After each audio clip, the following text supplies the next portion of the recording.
Bismillahirrahmanirrahim. Assalamualaikum warahmatullahi wabarakatuh.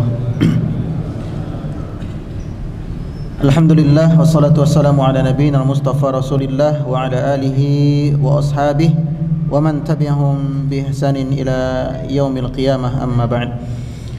Jemaah sekalian yang semoga senantiasa diberkahi Allah Subhanahu wa taala. Insyaallah kita lanjutkan kembali pelajaran kita, masih berkisah tentang perjalanan hidup baginda Rasulullah sallallahu alaihi wasallam, yang mana pada pertemuan kali ini kita masih ada dua kisah lagi ya. Masih ada dua kisah sebelum kita masuk ke prosesi persiapan dan keberangkatan pasukan perang Tabuk.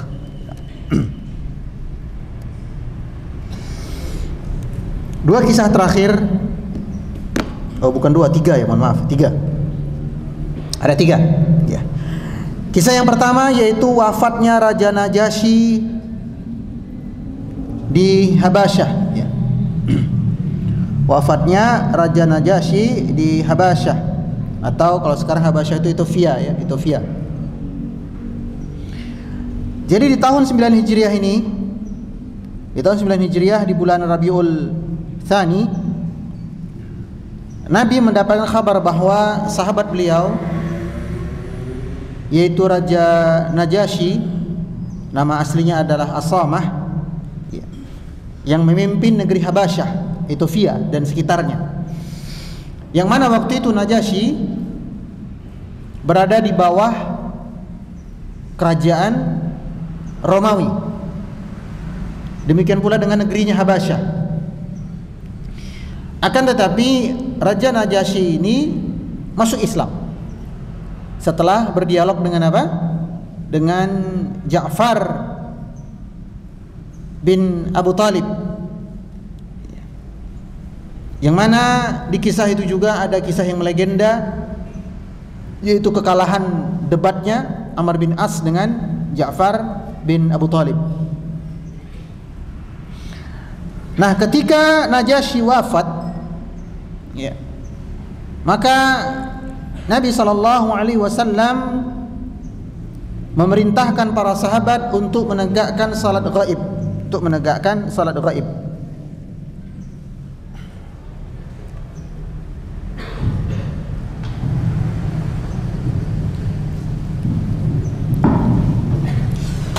Saya ulangi, di kisah Raja Najasyi ya, Nabi memerintahkan para sahabat untuk menegakkan salat ghaib. Nah, pertanyaannya, apa sebab? Apa sebab Nabi salat ghaib untuk Najasyi?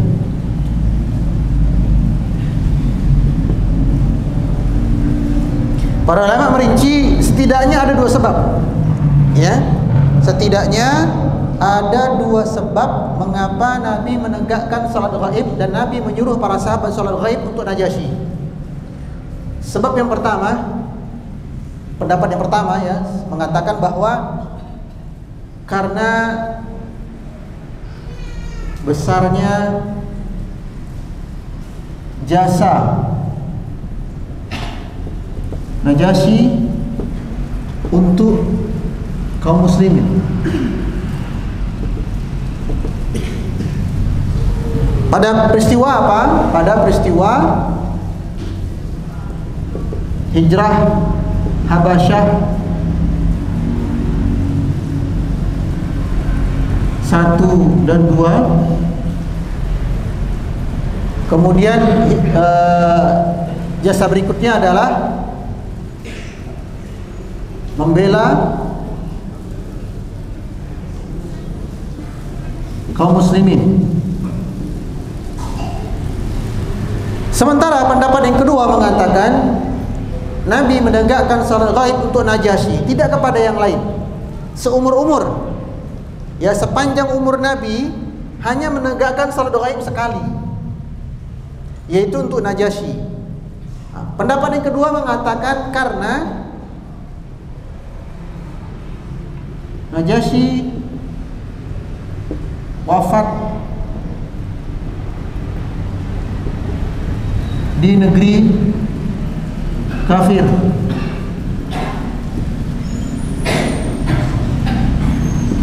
Dia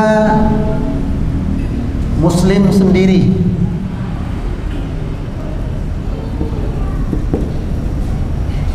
Ya.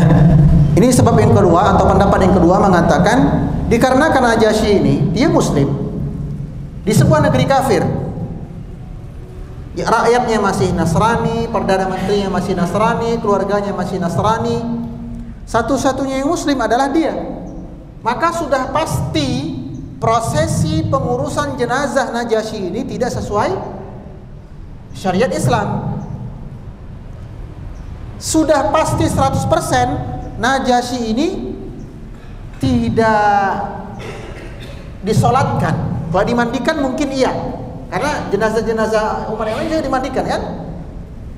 Kemudian dipakaikan baju, meskipun bukan kain kafan.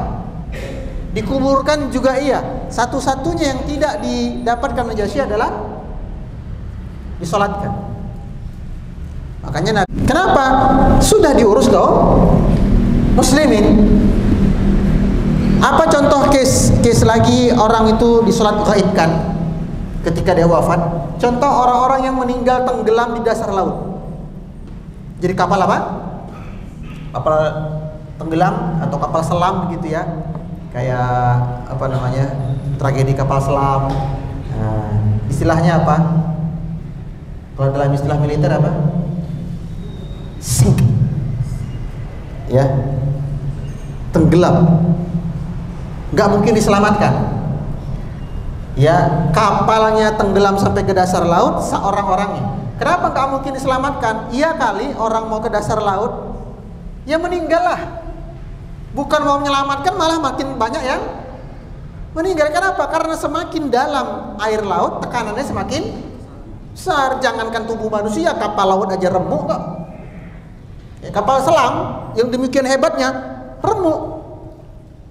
Maka karena tidak mungkin dilakukan tindakan penyelamatan, ya, untuk mengangkat jenazah dan semacamnya, sehingga ditegakkanlah salat gaib. Siapa yang melakukan? Setiap orang boleh, setiap kaum muslimin dimanapun, di Masjidil Aman, Masjid Istiqlal, ya, semua yang melakukan salat gaib silahkan. Nah, ya, itu salah satu case lain ketika meninggal karena apa? Tenggelam dan tidak mungkin diselamatkan. Atau apa? Kena longsor, gempa besar. Lalu ada bukit yang longsor menenggelamkan satu desa. Untuk diambil satu-satu jenazahnya nggak mungkin, apa itu sudah berlewat 15 hari, 20 hari. Dan ada resiko. Ya, para ilmuwan, orang-orang yang yang pakar di bidangnya mengatakan ini daerah rawan. Kalau momen-momen seperti ini penyelamat mencoba masuk ke daerah itu, dikhawatirkan ada susulan. Begitu ya. Oke, kita sudah angkat tangan. Berarti mayat-mayat di situ kan belum terurus. Kita lakukan salat gaib, ya, Allahu a'lam. Lalu kisah yang kedua,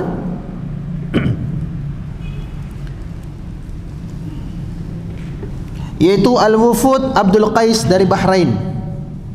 Rombongan masuk Islam dari kabilah Abdul Qais yang berasal dari negeri Bahrain. Ya. Yang mana mereka mayoritas beragama Nasrani. Mayoritas beragama Nasrani waktu itu. Ini apa namanya? FYI. Beberapa waktu silam ada sebuah foto dan video yang disebarkan oleh orang-orang yang benci kepada Islam, menampilkan sekelompok orang-orang Arab mengadakan adu balap anjing. Adu balap anjing. Nah, tapi yang bikin kita miris adalah captionnya. Apa captionnya? Inilah tingkah pemuda Arab. Inilah perbuatan apa? Orang-orang Arab. yang dijelek, yang tertuju Arab mana yang dimaksud kalau sudah begini? Hah? Kira-kira? Arab Saudi. Padahal satu, itu terjadi bukan di Arab Saudi. Yang kedua yang melakukan adalah kelompok pemuda-pemuda Arab yang lain yang bukan beragama Islam. Karena tidak setiap Arab itu Islam. Iya kali Abu Jahal Islam, Arab loh dia. Abu Lahab, Arab loh dia. Tapi memang begitulah. Di antara cara musuh-musuh Islam dari kalangan komunis, liberalis, orientalis, Syiah Rafidah, salah satu cara mereka untuk menghancurkan Islam adalah hancurkan kiblat kaum muslimin. Ya.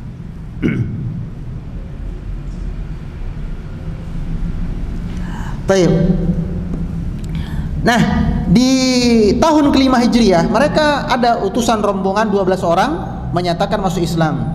Kemudian datang rombongan yang kedua di tahun 9 Hijriah, kurang lebih 45 orang datang ke Madinah menyatakan masuk Islam. Dan di situ, nah ini ada kisahnya. Di situ ada seorang laki-laki yang bernama Al-Ash'aj, ya, Al-Ash'ad Al-Ash'ari, Al-Ash'ad Al-Ash'ari, ya, dari Abdul Qais. Ada kisah menarik tentang dia, yaitu ketika dia bersama rombongan yang 45 orang ini tiba di kota Madinah. Kemudian tahu bahwa Nabi SAW berada di masjid, maka mereka langsung menuju masjid. Ya? Mereka dari luar bisa melihat Nabi yang berada di masjid. Nabi juga yang berada di masjid bisa melihat kedatangan mereka. Bisa melihat kedatangan mereka. Nah, teman-temannya Ash'ad ini demi melihat Rasulullah dari kejauhan, ya, mereka langsung menemui Nabi. Jadi istilahnya nggak cuci muka dulu, nggak cuci tangan dulu, nggak cuci kaki dulu, nggak ganti baju dulu. Jadi dengan baju safar mereka yang udah lecek, kotor, berdebu, ya, saking kangennya, saking pengennya bertemu dengan Nabi, mereka turun dari onta atau kuda mereka, enggak mereka ikat, ya. Tunggangan mereka enggak mereka ikat, satu. Mereka juga enggak cuci tangan, dua. Mereka juga enggak ganti baju, tiga. Langsung berlari ke masjid, saking rindunya kepada Nabi. Sementara Al-Ash'ad Al-Ash'ari ini, dia dengan tenangnya turun dari ontanya, kemudian mengikat onta punya teman-temannya yang belum diikat satu-satu dari ujung, diikatin satu-satu, udah. Kemudian dia turunkan bekal dia dari onta tadi, ya, dia turunkan, kemudian dia ganti baju, dia lepas baju apa? Baju safarnya, dia cuci muka, dia cuci tangan. Kemudian dia dengan tenang masuk ke masjid. Nabi yang waktu itu dikelilingi oleh teman-temannya ini justru lebih fokus kepada Ash'ad. Lebih fokus kepada Ash'ad. Ya. Maka ketika Ash'ad masuk ke masjid, Nabi berkata kepadanya, "Marhaban, selamat datang ya Ash'ad, selamat datang wahai Ash'ad. Inna fika khaliyatani yuhibbahumullah." Ya. Sesungguhnya pada dirimu ada dua sifat yang dicintai oleh Allah wa rasulah, dan cintai pula oleh Rasulnya. Apa Nabi kata? Sesungguhnya pada dirimu ada dua sifat. Yang mana kedua sifat tadi dicintai oleh Allah dan Rasulnya. Sifat apa itu? Al-hilmu wal inah. Al-hilm wal inah. Apa itu al-hilm? Al-hilm ini sifat apa namanya? Lembut, mudah memaafkan, ya, enggak dendaman, melupakan kesalahan orang lain, ya, enggak suka bermusuhan. Ini al-hilm, mudah memaafkan. Dan ini diantara salah satu sifat Allah Azza wa Jalla. Apa? Al-Halim, ya, mudah memaafkan hamba-hambanya. Yang kedua, al-inah, yaitu ketenangan dan tidak tergesa-gesa. Dua sifat yang dicintai oleh Allah dan Rasulnya. Apa tadi yang pertama? Hilm. Apa arti hilm? Lemah lembut atau pemaaf, ya. Yang kedua, al-inah, ya, tidak tergesa-gesa, artinya tenang, ya. Maka ia berkata kepada Nabi SAW, wahai Rasulullah,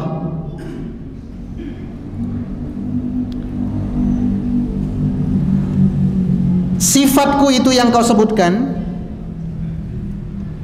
apakah memang itu alami, Allah tanamkan kepada diriku, ataukah sesuatu yang aku buat-buat? Maka kata Nabi, ya, sifatmu itu adalah dzalika min fadlillah, sesuatu yang merupakan anugerah dari Allah. Al-hilm ini sifat atau sikap begitu, ya, ada dua jenis. Yang pertama bawaan, yang kedua berkat latihan. Bawaan kalau bahasa Inggrisnya namanya personality, ya, itu bawaan dari, kalau kita bilangnya apa, gawanan bayi. Bahasa Inggrisnya personality. Yang kedua, sikap atau sifat yang dilatih, ini namanya attitude.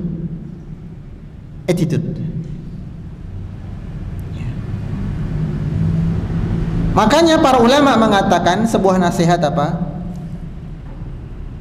Al-ilmu bit-ta'allum wal hilmu bit-tahallum.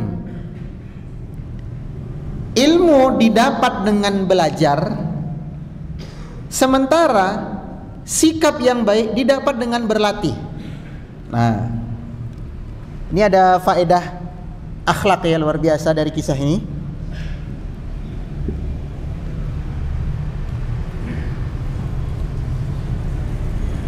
Kata Nabi tadi apa? Sifat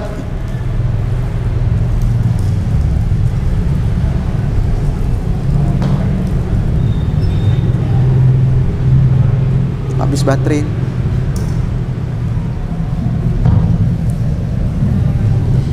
Tadi Nabi kata sifat dia ada dua. Sifat mulia. Yang pertama al-hilm, artinya lembut dan pemaaf.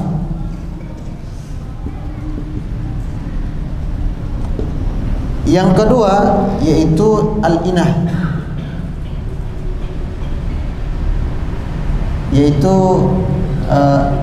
apa namanya, tidak tergesa-gesa, ya.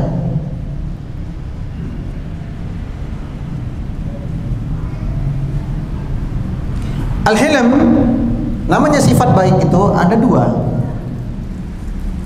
Ada yang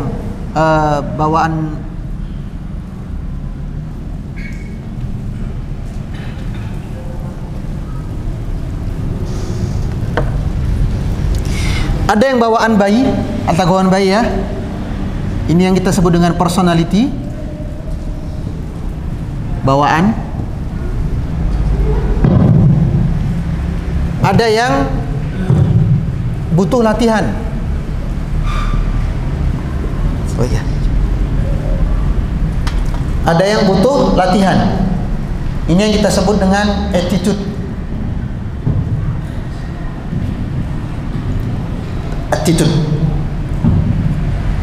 Nah, yang namanya personality ini itu memang apa ya? Wes bawaan bayi lah. Terlahir dia sudah seperti itu. Seorang pemimpin itu terlahir dengan bakat apa? Pemimpin. Ya. Nah, akan tetapi jamaah sekalian, tidak boleh kita menyandarkan takdir dengan personality. Contohnya apa?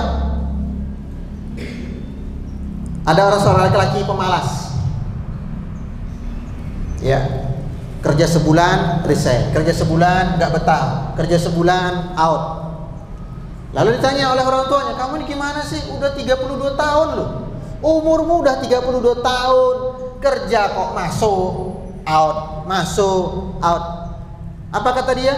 Ya ini personality saya nggak betahan orangnya. Boleh nggak dia bersandar dengan sifat seperti itu? Nggak boleh. Ketika personality itu sesuatu yang buruk, harus diubah. Sehingga personality berubah jadi attitude, harus latihan. Sebagai contoh lain apa? Contoh lain, laki-laki gemulai. Al-mukhannas istilah fikihnya. Laki-laki yang lembut, gemulai. Bukan sikap lemah lembut, tapi lembut gemulai. Kalau kita misalnya ini kunci nih. Ada kunci. Ada kawan kita di situ kan misalnya. Bro, pinjam motornya. Oh ya, ini kuncinya. Yo. Yang nangkap, oke. Apa namanya? Cowok, ya kan?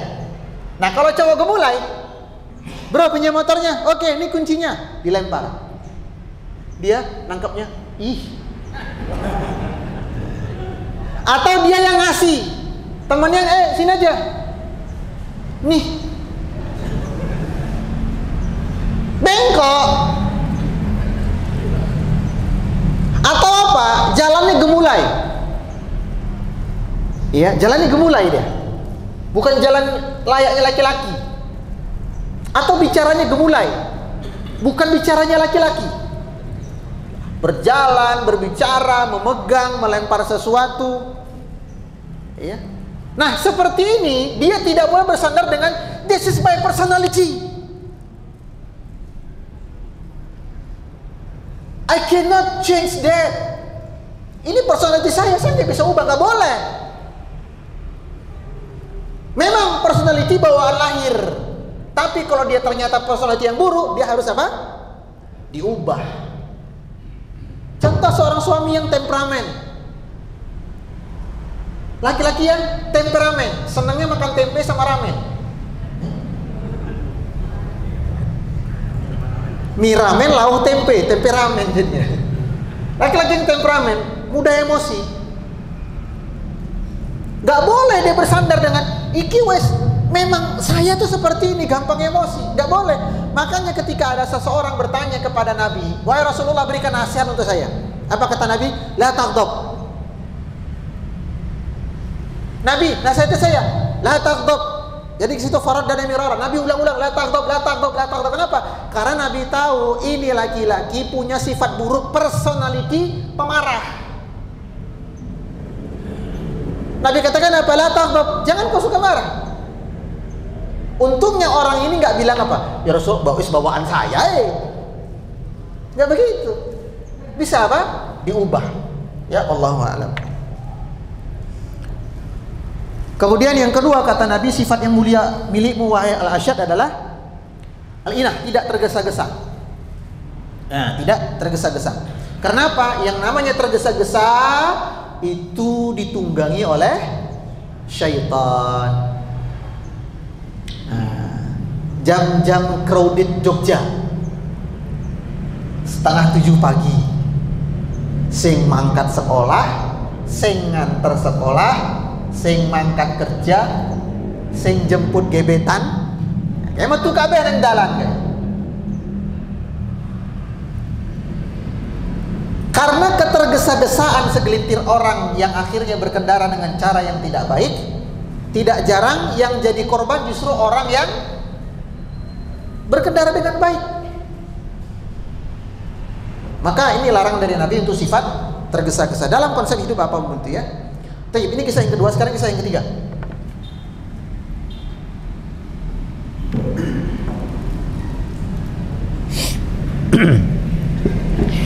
Kisah yang ketiga sekaligus terakhir. Aduh, kayaknya gak nyanda ini. Ya kecuali kalau boleh habis isya dilanjut sampai iqamah mungkin selesai. Ini kisah tentang insiden rumah tangga antara Nabi dengan istri-istri beliau. Dan kisah ini menjadi asbabun nuzul surat At-Tahrim dan beberapa ayat di surat Al-Ahzab. Diriwayatkan bahwa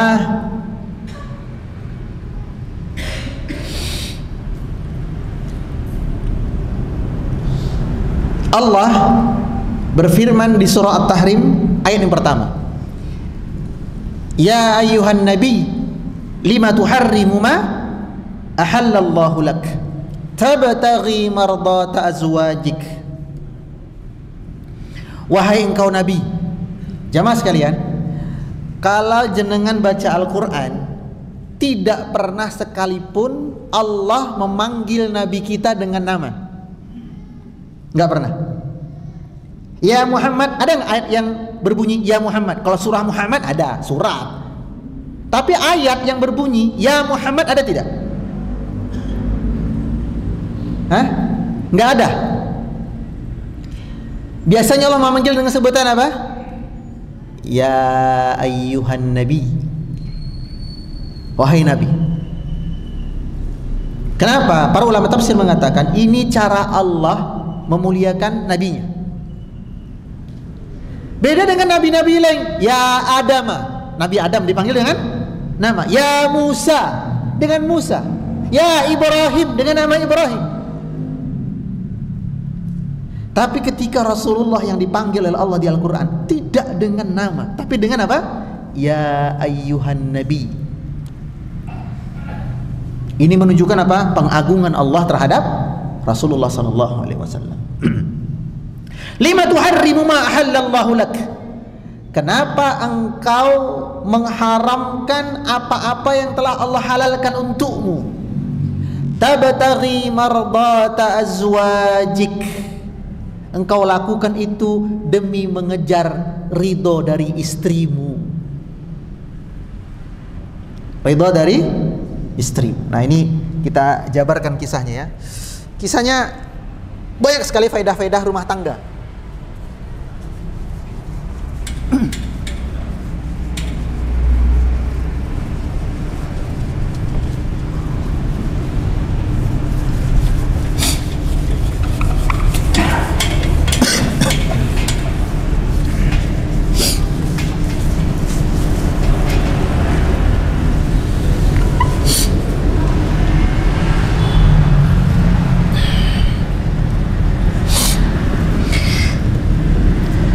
Surah At-Tahrim ini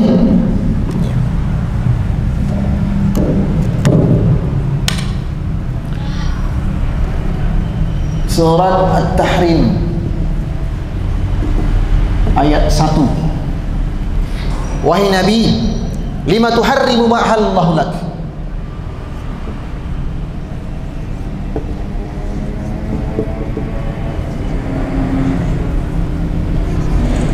Lima tuharrimu ma.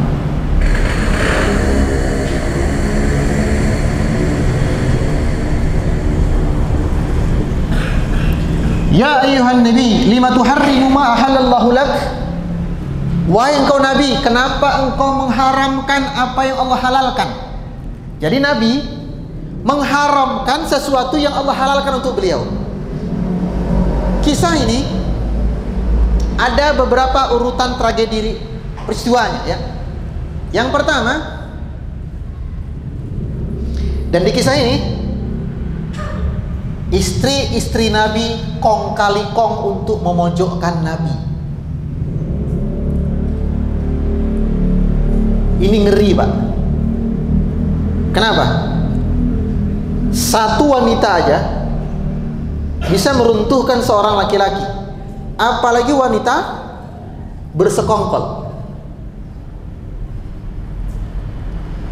sehingga sampai menjadi asbabun nuzul satu surah dan beberapa ayat di surah Al-Ahzab. Riwayat yang pertama menjelaskan bahwa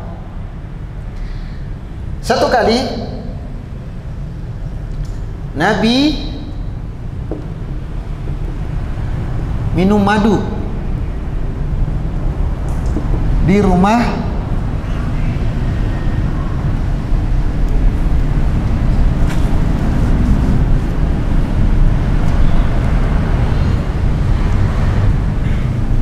Maimunah. Nabi minum madu di rumah Maimunah. Sementara hari itu jadwal mabit di rumahnya Hafsah.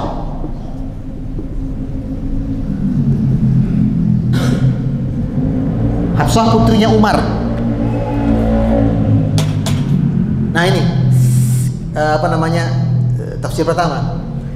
Nabi kan biasa ya, sebelum mampir di rumah istri yang terjadwal untuk bermalam atau mabit, Nabi keliling dulu ke rumah istri-istri beliau yang 9 itu.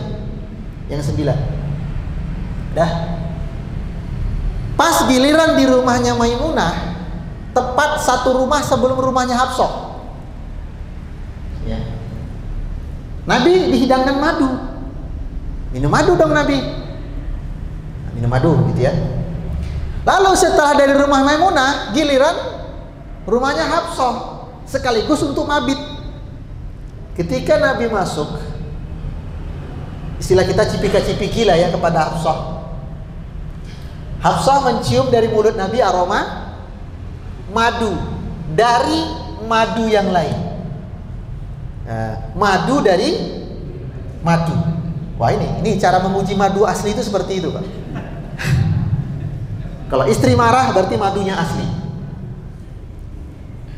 Hafsah ngambek. Kenapa? Karena Hafsah kebetulan. Jadi Hafsah ini adalah istri Nabi yang paling sering mendapatkan hadiah madu. Kenapa? Karena para sahabat tahu Hafsah ini doyan banget sama madu. Hafsah yang sudah menyiapkan madu untuk Nabi. Begitu Nabi masuk, ternyata Nabi sudah minum madu dari madu yang lain, sehingga tidak minum madu yang dia buang. Banyak kan madunya. Saya ulangi ya. Hafsah sudah menyiapkan madu untuk Nabi. Begitu Nabi pulang, Hafsah mencium aroma madu dari mulut Nabi yang merupakan madu dari madu yang lain. Hafsah ngambek. Maka Hafsah diem, nggak mau ngomong sama Nabi. Ditanya kenapa, nggak kenapa-napa. Wanita begitu kan. Wanita kalau marah atau ngambek ditanya kamu kenapa, nggak kenapa kok. Ya kalau nggak kenapa-kenapa kayak begitu. Masa kamu nggak tahu? Ya saya bukan dukun. Kita suami kan bukan dukun sehingga bisa tahu kenapa istri bisa ngambek. Ya. Kita azan dulu ya.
Ini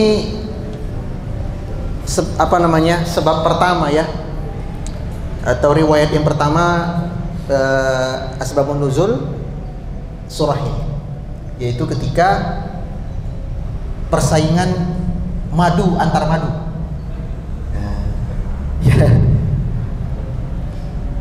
Nah, karena Hafsah merasa disakiti Nabi, wis digawe keki, malah ngombe seko liyane. Nah, ini pelajaran ya bagi kita bapak-bapak ya. Masakan di warung memang lebih enak, tapi masakan istri itu dimasak dengan cinta. Jadi bapak-bapak, kalaupun ikut pengajian di masjid udah kenyang dengan segelas teh, roti, snack-snack yang lain, pulang ke rumah tetap usahakan makan masakan istri. Jangan katakan sudah kenyang, jangan Pak. Saya yakin istri-istri kita lebih senang perut kita buncit daripada six pack. Yang penting masakan dia dimakan. Enggak pun 2 piring 3 piring, ya separuh piring lah, atau seperempatnya lah. Kenapa? Ini salah satu adab menghargai pengorbanan istri. Bisa dibayangkan betapa sulitnya saya. Karena apa? Karena di setiap isi pengajian snack, teh, apalagi segelas gitu tuh banyak. Itu kalau jadwal saya cuma satu. Bayangkan kalau jadwal saya sore, kemudian habis maghrib ada, kemudian habis isya ada. Itu makan 2 hari kan udah dirapel. Pulang, istri nanya, Mas, udah ada siapin makan ya? Ini pertanyaan dilematis. Dijawab, Mas sudah kenyang? Wah, ini alamat besok pagi kopi sianida nih. Dijawab, iya Mas lapar mau makan, ini udah sesak. Nah, jadi inilah ya pengorbanan istri kita hargailah. Sebaliknya untuk para istri ya, para ibu-ibu, para istri. Kalaupun ternyata suami itu tidak makan masakan ibu, entah itu karena terburu-buru atau kenyang atau sudah makan di luar sama teman-teman, gak usah diambil hati itu, gak usah sakit hati. Karena saya yakin seorang istri yang berbelanja, mengolah makanan, memasaknya sampai jadi makanan jadi enak, kemudian menghidangkannya semata-mata karena Allah, dapat pahala betul Bu? Dapat pahala meskipun tidak dimakan oleh suami. Udah santai aja Bu, tinggal dimakan sendiri. Iya,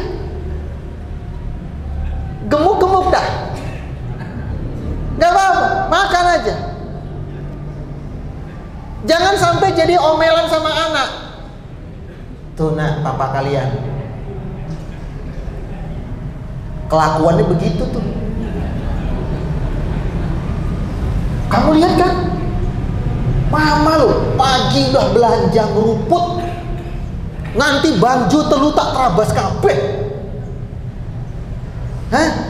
Masak nganti lali nyuci ngumbah-ngumbah.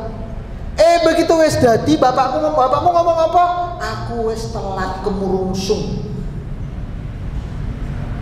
Gak usah, udah makan aja sendiri, udah kenyang dah. Iya. Tapi ingat, seorang ayah, seorang suami ya hargai pengorbanan istri. Ini sebab pertama. Sebab kedua,